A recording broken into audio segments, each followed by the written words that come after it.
All right. Hey everyone, this is Osama and Waleed from Why I Did It podcast, and this is episode number 6. Sorry for the wait, guys. It's been a little bit of you know, trying to upgrade things and get things back on track, and we are back. And we are back to stick around. How you Exactly, going, Waleed? How's exactly, things? definitely. Things have been great. So, definitely been busy with a lot of stuff, and it's great things happening in the not too distant future. And hopefully soon we'll start sharing what me and you are doing with everybody. But yeah, no, can't complain. Things are really, really good. What about you? I'm still bunkering down to see if AI is going to take my job, but until then, I'm gonna survive. I reckon I'll be fine. Okay, Have you? let's talk about that then. Let's talk about that. Yeah, so there's actually something really cool. I saw that there's a new model that you can actually upload to your phone, and basically it can run even an iPhone 12 Pro can actually Yep. host an AI engine. And people have been saying like it's actually not bad for what it could do for like something so small.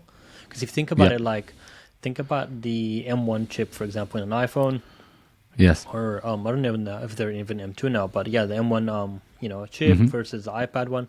Now these things are so powerful they can actually run an actual AI engine. Like back in the day, you had to go and buy the biggest GPU and consume so much power. Now you can literally have it in your pocket.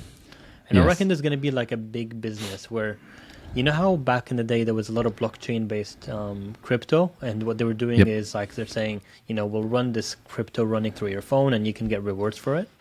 I reckon Hmm. at some point some AI engine will come like that, and we'll say, like we're basically going to use people's phones to train the models and keep it running and keep it learning.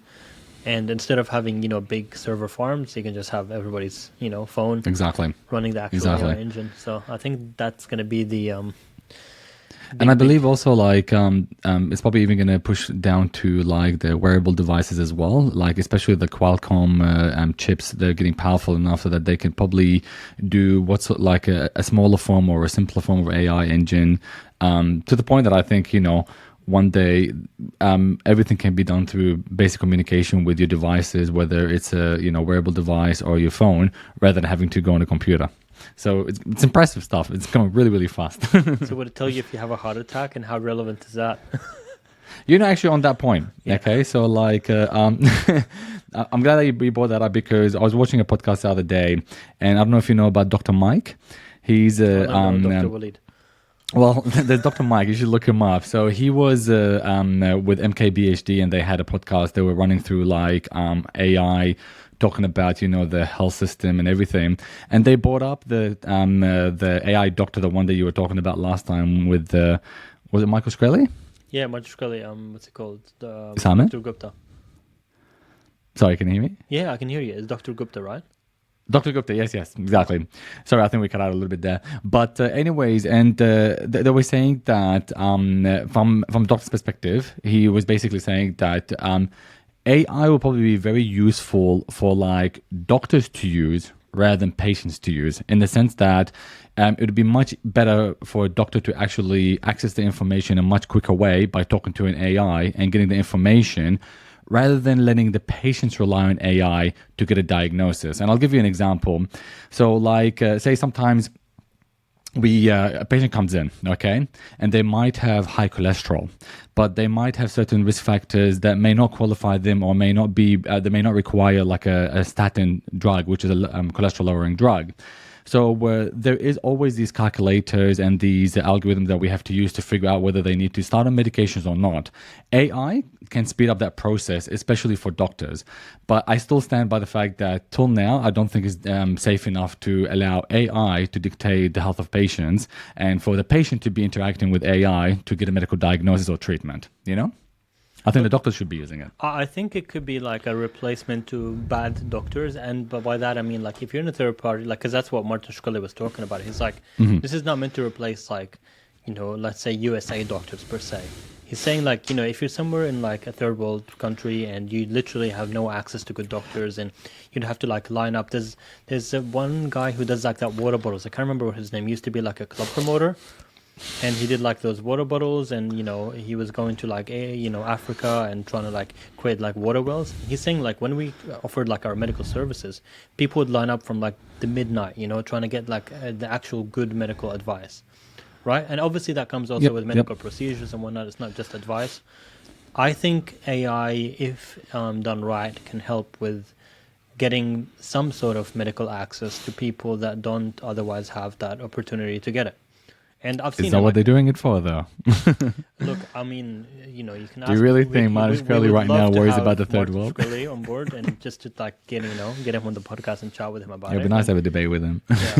yeah, it's quite an interesting guy. I mean, I do have respect to like his pivot from being the pharmaceuticals to like something. Maybe he should have done something away from the medical field, but Is it a pivot, though? yeah, from pharmaceutical it is. If it's not, We're like, still in the health field, though. yeah, I mean, but it's quite different. Like, what do I know about pharmaceuticals? And I'm in the health field. Okay, I've got a question that we could ask the crowd. Would you trust his system, okay? And would you use his system as an AI model to get some information about your health? And, you know, would you go with it? And would you trust the person, especially if you've got a background like that? Let us Would know you in the sound- comments down below. Look, I would trust the AI, not him. And by that I mean if he's trained the AI on like good evidence-based knowledge. So I'll show you. There's an app called consensus.app, I think, or .ai. I can't remember. It was either consensus.app or .ai. But basically, this app is like it's basically a research-based system for like you can say. Is it okay for a pregnant woman to lie face down, or is it okay for a pregnant woman to like eat fish? Just a rough example, right? And basically what it does is using AI, it would scrape through the entire like database of like randomized controlled trials, and like let's say other evidence-based literature, and even like it would try to like mark them based on like how better they are or worse. So like systematic review would get better than like just a standard like RCT. And eventually what we'll do is to give you like a summary and say, look, based on this evidence, this is what we think is the consensus. Like this is what the general overview of that problem is. I think those kind of AI is quite useful. Like I do think I would trust it if it's actually going through what I would go through. Yep. Do you trust what they're feeding it, though? Do you trust that they're feeding it the right information? Because it can be easily manipulated. But that's the thing. You have to have the transparency in what are you actually feeding it and where is it getting that information from. Well, that's the thing. Are they being transparent? They are. So if with Dr. Gupta, when you ask it questions, when it gives you an answer, it actually picks where it got its answer from. And I do respect that. And same thing with consensus. It tells you, hey, look, based on these quiet resources, this is my citation, just like we did in medical school or health school. You'd have to put your citation. Now, for the uninformed, obviously, they wouldn't be able to test it. But what I like about consensus more than Dr. Gupta, it then goes an extra level and says, I'm going to look at literature reviews and systematic reviews, and I'm going to basically grade it based on what is actually good evidence versus poor evidence, and what do we have enough data. And the good thing about it, if it doesn't have enough data, it says, I don't have enough data. And I think that's useful. Yep. Sorry, you just got a little bit there again. Can I just rebut with that? Okay. Yeah. If I was a big pharmaceutical company, okay, Yes. and if I was to create, without telling people that I've created an AI-generated health system or like a health or a doctor, okay, I'll be trying to push as much as possible for the patient to be buying my stuff. So there's a very good chance that I would recommend the things that they probably don't need, so which is why I find it hard to trust these people, because it's going to be a long road before there's going to be regulations in AI, in particular also with the health system like this, so like, and that's why you have to question the true nature of what Dr. Gupta's behind, like, is he really trying to help you? Incentive, If he's trying to, but he's quite clear with that. He's charging based on like, how many times you have to ask it questions. That's his pricing model. The question is his data transparent? It's not, but I think if he does make it transparent, this is what I use. This is how I use it. This is the data I've trained it on. This is the data that's continuously going to be upgraded. I think it's going to be better than a doctor that wouldn't typically update their knowledge. A doctor that's well informed. You're right. I'm not questioning the power of the capability of the system. I'm questioning the true nature of what the people behind who are controlling it, what their intentions are. Well, that's up to trusting him, and he does have a sketchy background. Like, it's not even just about him. Like, look, if tomorrow a pharmaceutical company decides to put out, their own AI-generated doctor, It's going to be very sketchy. Like, you'll always have to question with honestly, the true nature. You know what I mean? And they've always been like that in their game, dating back to, when they first started advertising about medicines and everything, So, but anyways, it's, I think it's going to be a long road to put the regulations. It's going to be much harder to regulate as compared to, real life doctors. And actually, on that note, as you know, there's been a lot of new regulations on cosmetics and everything. And one of my friends actually brought up a really, really good point. What's happening right now in the cosmetic world, there's been a lot of changes happening with social media and so many regulations imposed on doctors, nurses, and anybody involved in the cosmetic industry on what you can put out there, what you can't do, and what you can tag. And they're going to be using AI systems to actually screen people who are, pretty much now putting inappropriate things, say, not within their regulations or standards. But the issue is, okay, if you're a company from overseas, they can't filter that out for you, okay? And the prime example is like, say, hair transplant, okay? Now, my friend, he's a hair surgeon. Shout out to Rookie. And so he now has to be very careful what he puts. However, he's going to be competing with people from overseas who don't have the same regulations imposed on them, but they can still reach the Australian audience or the Australian patients. So it's this whole AI situation is going to be tricky, especially when you mix it with health and regulations. It's going to take a long time before things settle down, and I think it's probably going to get worse before it gets better. Yeah, that's my thoughts. I think it'll take a while to regulate in general things. I mean, health is always like slower to like update. Like you've seen our health systems and what we use for like patient records. It's quite like medieval. We still use fax in healthcare like it's crazy. But, I mean, I think you're right. It will take a long time to, to upgrade it. But I do think, the way Australian health regulation works can sometimes be, challenging to, grow a business from a business perspective. I understand the health perspective of it. But, it's not like we're doing here much different than what other countries are doing. And, obviously there's a lot of bad apples, but I think we need, a more optimistic approach to healthcare where we look at the good that comes out of it. Not just a few bad stories that come out of it from, the bad medicine, if you will. I think for us to become competitive, for us to compete with countries like, even as you explained, like Turkey. I know Turkey has a huge, medical tourism. I mean, why shouldn't it be Australia that becomes a place for medical tourism? For us to do that, we need to, advocate that we should promote healthcare. We should promote good practices. We should promote people saying, we can fix this and that if we can. Obviously, you shouldn't promise something you cannot deliver, but that comes with the fine print at the end of the day. But I do think for us to get better as Australians in our own healthcare system, I don't see why we shouldn't actually advocate for, empowering businesses, empowering marketing. That's how you give, But that's what's happening. I think the opposite is happening, Yeah, you and I obviously, it's become exactly. So you and I obviously are all for AI and technology and the changes coming through, and obviously within reason.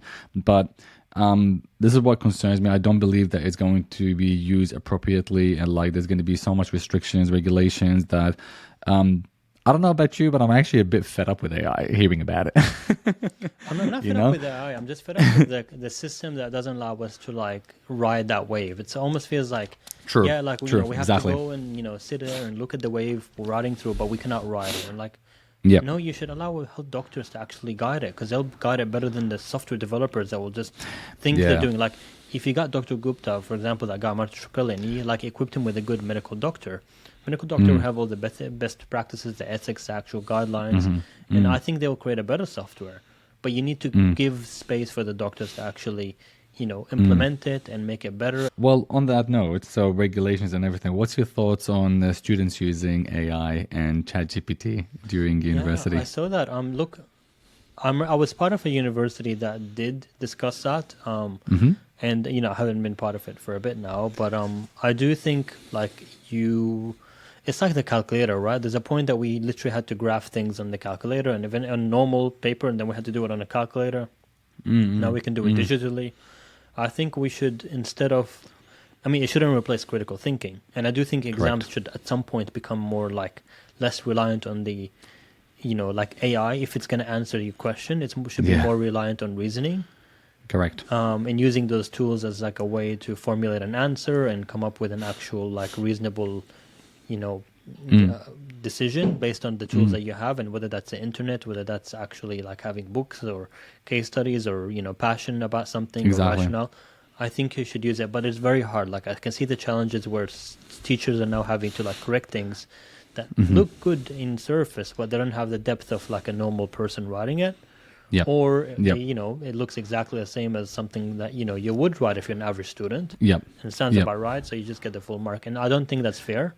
Like even things like quizzes, right? Like if you think about a quiz and you tell like ChatGPT, hey, answer this quiz for me. These are the options. Which one do you think is right? And it'll give you B. And I've tried it and it does work. Yeah, of course it does. Yeah, definitely. My opinion on that is basically, I think the smart ones will use it to their advantage. The lazy ones are the ones who are going to miss out, and it will eventually affect them in the future, So I've got a few colleagues of mine that are right now going through university, and the ones who are smart are the ones who already understand the topic and are already aware of, the content of it, but sometimes they get a bit of a roadblock and they need it to be explained in a better way, or they wanted to get better resources, and ChatGPT can be very useful for that. Then there's others who can be quite lazy, who have no idea about the content, and they use ChatGPT. I think they're just doing a big disservice to themselves than anybody else, So I'm all for it, because to me, it's like, it is a great tool. And I think, universities should embrace it, but they should teach people to use it appropriately to their advantage, rather than trying to scam the system and get through exams or assignments, Because at the end of the day, I really think if you're lazy and you use ChatGPT, you're only doing a disservice to yourself, Yep, I agree. You can pass through, but later on in life, it will, it will bite you in the ass if you don't know the content. I completely agree. I think there's like something, because I just finished like this thing I showed you about the AI engineering course. Yep. A lot of it was like there's a point of it where you're doing supervised learning, and I think you should have supervised output. What I mean by that is, once it gives you an output, you have to look at it and say, does this sound right? And if it does sound right, how can I make it even better? How can I add my own input to the machine input? And that's how you create this hybrid model that probably would be better than if you alone did it, or if the machine alone did it. So I think like a supervised output should be something we advocate for. It's like, anybody can give a prompt and it can come out with an output, but is that output good enough? And, yes, that's true. That could be a new skill where you're literally looking at the output and you're engineering that and saying, is this a good output? And if not, how can I maybe reverse the prompt, get it better? Yes. And if it's still missing, I need to put my own input into it. Yes. That way you come up like with because I would hire the guy that would do that. I would hire a guy that would give them output, but they look at the output and they say, is this good enough? Or and understand it. Of course. Yeah, exactly. And look, I guess on that note as well, like we're also seeing a lot of we're now, I think, being bombarded by so many AI software, AI apps. It's ridiculous how many AI, developments are happening. A lot of it is just garbage. You just see it. I'm sure you all come across it, and to the point that it's kind of become a bit of a joke. I really want to see something that's great and groundbreaking that would be very, very useful in AI. But now I just feel like everybody's jumping on top of the AI situation, and they're not really creating good stuff. They're just creating. They're just trying to jump on the train to make something quickly and put it out there. What's your thoughts on that? I'm optimistic about what could come out of AI, but I do think it will take time for people to do it. But the thing is, we all are using the same GPT models, so you're always going to have the same output. I think I'm interested in what could add on to that with your own algorithms, with your own technique and presentation to come up with something quite useful. Even things like note taking for patients. A lot of what we write is repetitive, and I think if you can 100%. automate that, it's fine. But then you have to make sure you have to trust it to give you a good output. Yes, yes, exactly. I've tried creating dummy data about an output with let's say a dummy, I don't know, patient note, but it's still not good enough. And I think when somebody can use the right algorithm to give it an actual prompt, and if it's actually documenting what happened, I think it's worth it. I'm very I know my video is cutting off a little bit, but it will still continue to record. So don't. Okay. Yeah. I'm very optimistic about. Sorry. you go. I was gonna ask you, like, on that note, like, because we're so bombarded, you don't have to do anymore with Twitter because Elon Musk just like limited the tweets. Have you seen that? That's true. I heard about that. Yep. Why is he doing that again? Like, I haven't been up to date with it. So the way they trained OpenAI trained ChatGPT, they basically scraped a lot of the data. So that basically created this new realm of like big social media companies like Reddit. Even I'm not sure if Facebook's doing it, but no, Reddit. Now Twitter is doing it. Some other ones are also doing it, where they're basically limiting how much you can get out of the information. So you cannot scrape it. Enough.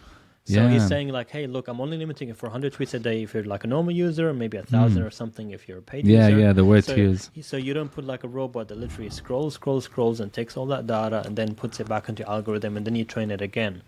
Interesting. Because it's true though, because that OpenAI literally stole information from like open sources from public, domains, and they used it to train their model. And now this data that they took from somebody else, which we would call plagiarism, is literally used to resell and refurbish, and now you're paying for this model that's trained on that data. Well, is that data free? Did you actually consult those people before you took the data? They didn't. Yeah, that's true. At the beginning, it was meant to be an open AI, but now it's you're charging for it, so it's not really that open. Yes. So I do think there's like I understand why he did it, and it makes complete sense to me. Yes. But at the same time, I mean, now you're saying, hey, don't use my platform. Like he's probably also shooting himself in the foot while he's doing it. That's true. Yeah, no, I understand. But it's going to be an interesting journey to see what happens with Twitter, and like, especially in the next few coming years, with the elections going to come up and everything. So it'll be an interesting time. I saw this morning, Jack Dorsey actually just released a new app. It's called like Simple X, and the idea of it is like secure messaging for like, remember what was that thing? Not Viber. What's that? Signal. It's very similar to Signal. But in terms of thing, we still use Signal, don't you? Not much. But instead of Viber, that's third world countries Arabs use Viber. Purple. That's why I was like parents use Viber because they're both purple. But yes. So Simple X basically is just like in beta mode at the moment testing. But the idea of it is like a messaging app, but it doesn't use your email or mobile number because Signal used your mobile number. Correct. And I think another one I think WhatsApp also uses your number. There was another one that was using your email. This says, well, we don't need this or that. You actually just download it on your phone, and I don't think it needs any of those credentials. So it kind of leaves you in a way that they don't know who you are to start with. Yep. But you know that kind of message is gonna attract, right? You're gonna attract the wrong people. Yeah, of course.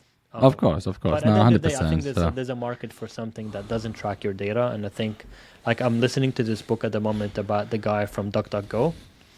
Yep. And basically, he's talking about how he, built his software basically from the scratch, and he was initially posting in forums, and at some point, you get a bit of traction, but it's not enough to grow. And he's saying like, well, the next stage is to like, start making ads or starting pushing on social media, and I think it's quite interesting because those kind of like he needed to fill up a need. At the beginning, he was just making another another search engine with less ads. But then after a while, it became like, you know what? Actually, that's not my niche. People are okay with ads. I don't know if he's still doing ads or if he ever did, but he's saying, I'm actually privacy-centric. And now that's what Jack Dorsey is. But the question is, do we trust Jack? Yeah, exactly. Yeah, who do we trust nowadays? Pretty much everything is taking our data. Everything is about data. And and you know me how I feel about data, and especially when it comes to health, when it comes to fitness tracking. I thought and you give it like for free, right? And like, what I'm trying to say is that like, it's okay. So as you know, my biggest quarrel here is basically, and we'll talk about that hopefully sometime soon, is what fitness trackers do, when they say they're trying to help you by trying to make you more fit, live a healthy lifestyle, when all they really do is just taking your data, every single thing, to the point, I don't know if there was a company that was basically a sex toy company that used the devices and put in it Bluetooth, and they kept track of when the devices were being used. No, I don't know. And then they saw that. Just for clarification. I was reading about it. No, but the reason I bring it up is actually very, very. It's very, very interesting. You're reading about it in the checkout What they page. did was, what they did was, they basically kept track of the sex toys when they were turned on and when they were being used. Then they sold that data to other companies, and they started advertising to those people they were pushing ads based on their sex routine. Smart. It's insane. And if you should look it up, because they got sued and they managed to actually track it down, but they were doing that without actually consulting or getting permission from the users. Can you imagine getting like a device that doesn't even have a setup, and then it's just transmitting your data, and to the point that they can now track when you're having intercourse? It's insane, So it's on So another is it syncing level. to like some mobile or something? Like, God knows what, but like I'm assuming all these toys now are becoming, they probably come with an app Wi-Fi, as well. Bluetooth 5. Yeah, and then headphones, it's been transmitting it. Look it up. It was hilarious when I heard about it, and I just couldn't believe it. And and that's the way that they're pushing now all these ads to that extent. So who do you believe? You know what I mean? So like, who do you trust? Even these ones, are we going to do a new, messaging? Well, this What's their podcast intention? is sponsored by Kleenex. Oh, that's great. That's great. But look, Yeah. what else is interesting? Like, what's funny? I watched a video today, and I just came across it when I was searching on 9gag. And shout out to 9gag. Wait, I don't know nobody do you uses still it. use 9gag? I still do. It's just funny. It's hilarious. It's got great memes. But do you know what's crazy? Can't believe it. I need to Is there look an into app this for it? further.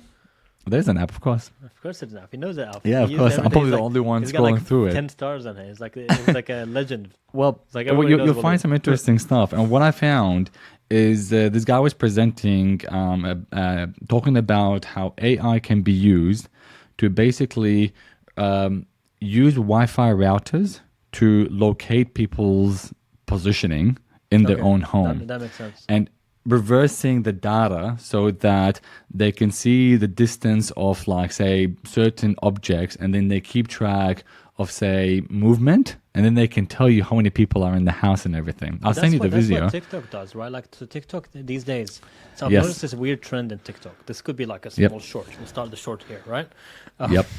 But yeah, I noticed this like TikTok trend where whenever I open my app, the first thing it's trying to ask for my keychain from like my actual password thing, and it's so strange. Wow. It's so bizarre. I'm like, no. And then I open it again. It's like, maybe someone's changed his mind. Maybe he's gonna press it yes this time, and I say no. And every time Wow. it does it, it says Yeah, no. yeah. Before that, it used to be my contact details. So every time I open it, it's like, do you want to allow your contacts to say no? And eventually, they change the button. It goes from right to left, and now Really? you would think you're gonna press no, but it was pressing Really? yes. Wow. Yeah, See, this is your problem. I told you not to download TikTok and use it. Hey, I still said no. I haven't pressed it yes. I just, Yeah, but see, this is so bad. my So little you're basically meditation. telling me. 2 seconds and then I press it. Yep. Yeah. just So, 2 but tell seconds. me this. So you're telling me that they swapped the no button. Yes. That is so bad. That's so manipulative. I know, because you You know? automatically would think, well, Yeah. it's like, for example, like in UX, whenever you did like UX design, you would always like create the call to action in like a dark color. Of course. I don't Of put course. it past them for eventually they changing the say no Yeah. button to become the yes button in the color banner. But Yeah. anyways, they keep pressing for it. They keep asking for a few things based on going back to what you're saying. They ask for the network, the local network. Why do you need it? Your social media app. Why do you need local network? Wow. But They questioned him essentially- about that, didn't they? Yeah, they did, and they said, "Oh, we don't know." And nothing they're came like, out "Hey, of do it, you have- right? do you- Nothing do you have came out any of it. Chinese guy working there? Like, oh, we don't Yep. know. Maybe, yep. but they're not affiliated. Can they be affiliated? Oh, maybe, but we don't know. But anyways, Yeah. the local network thing. Eventually, when you allow it to access your local network, that can actually give you everything, right? 100%. Because now you're accessing something like a little Of course. Xiaomi like robot or Location, something. where you are, everything like that. Exactly. And Yeah. some of those 100%. robots have cameras as well. So, like, if you want to go Yeah. really paranoid, the more you give those companies access to, the more data they get, and they eventually don't even need your data because somebody Yeah, else is yeah. gonna come to your clinic and he'll have that data. And eventually, you all connect to each other, and all what stops you from like your receptionist, for example, Yeah. connecting to your Wi-Fi, and now all of a sudden Have you have you heard about the those meditation diffusers that got hacked, that were connecting to the Wi-Fi, and then somebody hacked it and then started just basically releasing them? No. So there were these devices. I don't know why you need an app, why you need to have a diffuser that connects to an app. When you start putting apps and software to ridiculous things like that, something is dodgy, because clearly they want to do something and get your data. So what happened was, that exactly, you got an app for your for your coffee. I'm glad he's using it, at least. He probably has to use it because his girlfriend bought it for him. Allegedly So- speaking. What happened was, okay, somebody hacked into the system and managed to actually release it continuously to the point that people started getting sick, and they sued the company because they're like, we're not controlling this, you know? And it's crazy because like look at all these lights that we have right now. They're all connected to the Wi-Fi. They're all at the moment being run through, you know, these software and apps. A simple hack tomorrow could control and just switch off everything. So it is crazy. Yeah. So Yeah, that's why I think, like, to be honest, this is why I'm like an advocate of like an open source project for these things, for like Internet of Things and home things, because eventually, Yeah. like, the really techie people will be on the same, you know, there'll be also the developers of those softwares, and they can see where those loopholes are, and they try to close them in.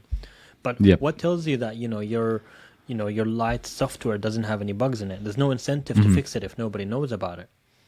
But yeah, that's the true. thing about open source, is when you have it open source, there's an incentive to fix it. Exactly. Because Exactly right. people can see it, and people can say, hey, you're using this and that app program, that thing has a bug, I'll fix it for you. And all of a sudden Yeah. people collaborate and they make a really good solution. Same with things like password protectors, right? Like a difference Yeah. between like LastPass versus Bitwarden. Yeah. Bitwarden is using a lot more things. Yes, exactly. So this is why I'm like a big advocate of those things. And I think with internet, home security, you should have some sort of open source to say, we're doing what we need to do to make sure you're up to date. Otherwise, Yeah, but there's see, no the problem incentive. is that, yeah, you're right. You know, but here's the thing, you know, like it's the same as ChatGPT. It started off as open source, then eventually, you know, they need to change it. But you know what? Here's Actually, the thing. yeah. I'll tell you one thing. With things with open source, when they're fully open sourced, it doesn't matter if they change, because you can keep the old one and somebody can run a repo of it, a clone. Yeah, I get and what you're keep it saying. running. Yeah, But that's the true. thing with OpenAI, they didn't have a fully open. It was meant to become open. Yeah, yeah. They had We some should open call it source closed projects. AI now. Yeah, well, it is closed AI. It's Microsoft. Okay, now moving on, and let's address the elephant in the room. What's your thoughts on the new Vision Pro by Apple and the price? Well, look, the price. I think I need to sell my kidney for it. Yeah, Start with that. Maybe two of them. Yeah. I don't know if they're allowed. Can Yeah. I live as a doctor? Do you think I can live without kidneys? What do you think? yeah, definitely. no, you can. Just Honestly, bypass yeah. them. Just keep it. Yeah, yeah. I wouldn't recommend it. Keep it if you can. But yeah, but you're right. No, it's super expensive. But I I can think see why. I think it's one of those things where, like, you think, the first Tesla, the Roadster was very expensive, and eventually it gets cheaper. That Correct. same model could definitely work for Apple, but if anybody can pull it, Apple could. And I do think Yes. they have pushed a lot of information into it, a lot of technology into it, that it Yeah. needs to become, it's not going to be as cheap as Oculus. Yes, The question yeah. is, like, is it that game changing that people would use it? We don't know. I'll tell you something. I'm very hopeful, and I'm excited to see it and use it because I really think it's going to give a whole new way of computing. So I think, like, if you look at Oculus and you look at the other virtual reality devices, I don't think they're groundbreaking. Like, I think they're also a little bit gimmicky. From a gamifying aspect, maybe they'll be fine. But what Apple has started, and it's probably going to be the leader of this, is creating a new immersive and submersive way of computing. I'm not going to say virtual reality or augmented reality, just a new way of computing. And I don't like, people are mocking it and they're saying, like, oh, you got to wear a battery and you can't use it for too long. I don't think they're designing it so that you are to use it for too long.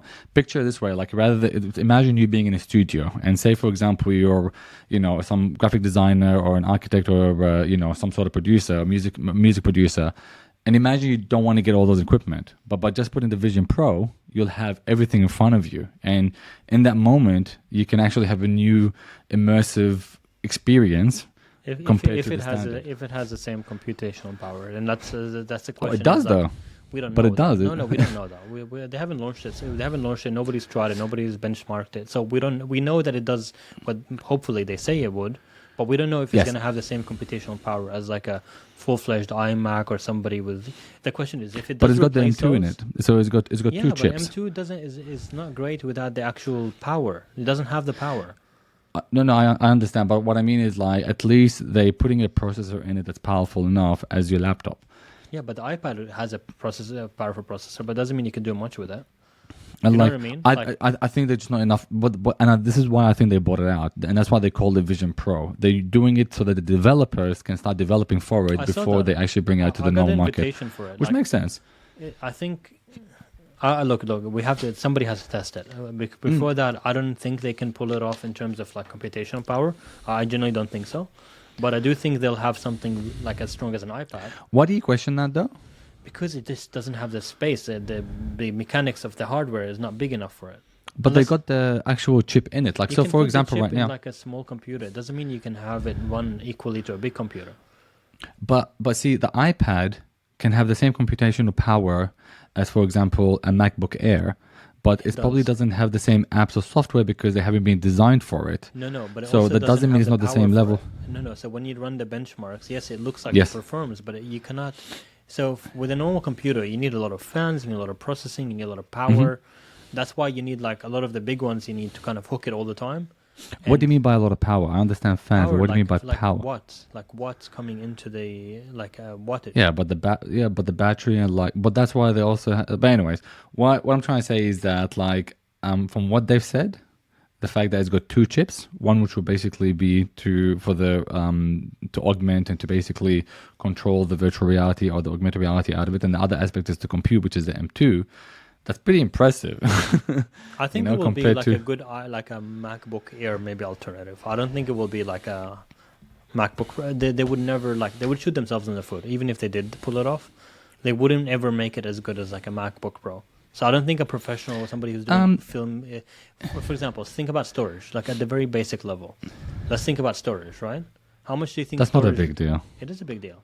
How much storage do you think it'll have versus like the other one? What about RAM? Yeah, of course. But again, you can have external storage. It's not a big deal. You know what I mean? Like right now, for example, little all of that is weight. How much SD how cards. Much weight are you going to put no, SD cards. Really, really tiny SD cards, 4 terabytes. You know what I mean? You could easily add storage. They're not that fast compared to like something like an NVMe, like an actual chip. They're not as fast. But I can argue, like right now, for example, the Mac Studio is now surpassing what's that big tower one, the really expensive one? The iMac, isn't it? No. The iMac, yeah. No. The cheese grater, right? The cheese grater, yeah. The Mac Studio is surpassing that now, you know? It is. So it is because obviously the other one was an Intel based. This one is an M1 based. Yeah. So I'm hopeful about it. Here we're comparing M1 to M1, not comparing like an old Intel. You know what I mean? Like, isn't it M2? M2? Yeah. I think Vision Pro. M2. Yeah, it'll have to be M2. But you'll be comparing M2 to another M2, right? Like an M2 Pro Max, for example, in laptop versus the M2 that's in your eye. Yeah, it does have the M2 chip, definitely. And it's got the R1 chip, which is the one for the augmentation and stuff like that. I like the vision thing. And I really wonder how it would work in a sense that, like, if I'm looking at something, like, I don't know, when you think about your eyes, like, you just looked left and right. You might have clicked 2 buttons. Do you know what I mean? Yep. Like, is it something that would register that? Like, that's where I'm like... Yeah. So, have you not looked into the keynote? So, basically, and also, by the way, this is not just a keynote, yeah. But everybody also saying, like, for example, MKBHD, when he tried it and every other tech YouTuber. Yeah, he did. So what happened was, all the people that actually went to the Apple event, afterwards, they were able to do their own personal review, but they were taken into the room and they were guided by one of the Apple expertise, and they made them try every single aspect of it. And MKBHD and every other YouTuber that actually tried it were really amazed by how accurate it was at tracking your eyes. And as soon as you focus on something, it knows straight away that you're gonna click that, and then you can use your fingers to do it. And by the way, they've been training that model with our iPhone, you know what I mean, by basically having the LiDAR at the front to detect your eye movement and to unlock your screen. They had all these things prepared, and now they pretty much package it together into this smaller device, which I think is going to pave the way for a much better device compared to the Oculus one. Especially the other day when I saw, Mark Zuckerberg, talking about how Oculus is more about bringing people together and, like, trying to, make it more about the community and everything. I don't know. Like, I think the incentive of Oculus is not something. It's not a world that I want to get into. I'd rather use something like Vision Pro, which could enhance my productivity and my workflow, than to immerse myself into an unreal world like Oculus does or once. So your question is AR versus VR. Look, I've always liked the idea of Google Glasses. I've always because I don't know, for me, when I think about something I want to wear, I do want to see through it. Like, even when I think about, like, for example, my headphones, I like the headphones that don't even go into my ear. Like Yes. the bone conduction is that I don't want it to feel like I'm actually like pushed into Sure. me. I don't like to Sure. feel like it's something is blocking me. And I think with Sure. both of them, Apple Pro and the other one, they're still Mm-hmm. blocking. And I think look, I haven't tried it, so I will not judge it. I know you can see through it, but it's not the same. Have you noticed what they did though when they Yeah, they actually put did the your eyes- keynote? Well, I'm not talking about that, but on the keynote, have you noticed none of the stuff where the person was actually somewhere outside or externally? It was always either in the house, in the studio, in the office. I don't think Vision Pro is something made so that you could use and walk with. Okay, But I like whereas that idea better. I like that idea. Well, I of, agree like, with you. I agree with you. The only issue though, and that's why Google Glasses failed, was because of the camera and the legality of having like a continuous thing. Like, do you remember back in Dragon Ball Z when they used to have so cool. I those would little love things? that. That'd be awesome. That would be awesome because I would love to have something that would just enhance rather agree, than I agree. submerge you into another world. Look, I agree with you. When it comes to AR And- versus VR, I agree. But Yeah, I think yeah. this is still a step closer to VR than AR from my Yeah. perspective. And the Yeah. reason I say that is like I would maybe eventually they'll do it, but I'm waiting for those glasses that you can just wear. Do you know that they already exist, by the way? There's heaps of What? companies out there that do glasses that have will show up your notifications. They're small companies. They in the what's it called? They're up and coming, but nothing has been special. It's pretty much like these little glasses, and they've got these tiny little screens in them, and they connect to your phone, and it'll just show you notifications, maybe your heart rate and all the other stuff and everything. But it's nothing special. But I agree with you. I think enhancing what already exists would be great, but there's going to be a lot of issues with that as well. And that's why Apple, you didn't see them were outside with other people communicating and stuff. Like everything was indoors, you know? I think that's what their vision What do is. you guys think? Tell us in the comments. Would you prefer like an AR versus VR, and maybe ask why? Like, why do you think AR would work better or VR would work better? We're quite interested. Exactly. Yeah. I think Samsung is also about to release a new VR. I don't just trust saw something Look, about that. My fridge just broke and it was Samsung. and Samsung I'm like, VR they've burnt me. glasses. The entire company is They, burnt me now. they're about to enter into the game. Yeah, here we go. Gear VR with I think Samsung is basically looking at that as well, and soon they're probably going to be competing, and then we're going to have to see Google, see what they do. And have you seen the new Google only ads trust with Huawei. the Huawei? Yeah, I know, right? Huawei. Have you seen the Google ads of their phones with the Pixel and the iPhone? No. They put out 4 new ads where they're pretty much mocking the iPhone. You should look it up. It's hilarious. check it out. It's pretty funny. Yeah. So like they're taking a mock at, the iPhone being slow, low battery, doesn't have, private VPN, all that stuff and everything. But yeah.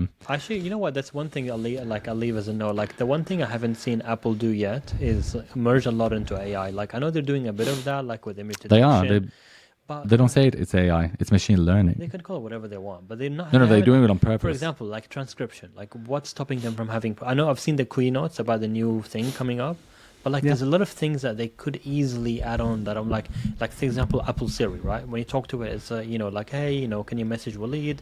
And he's Yeah. like, okay, what do you want to say? I'm like, hey, Waleed, how are you? And I'm thinking, and Yeah. so all of a sudden it's like, should I send? Hey, how are Yep, you? And I'm yep. like, no, you need Yeah. to wait until I finish. Yeah. So Yeah. there's a lot of things lagging behind with Apple Siri, and I think like things, for example, as like reading books agree. in Siri voice or whatever. Like, why don't we Yeah. have that? Why? Yeah.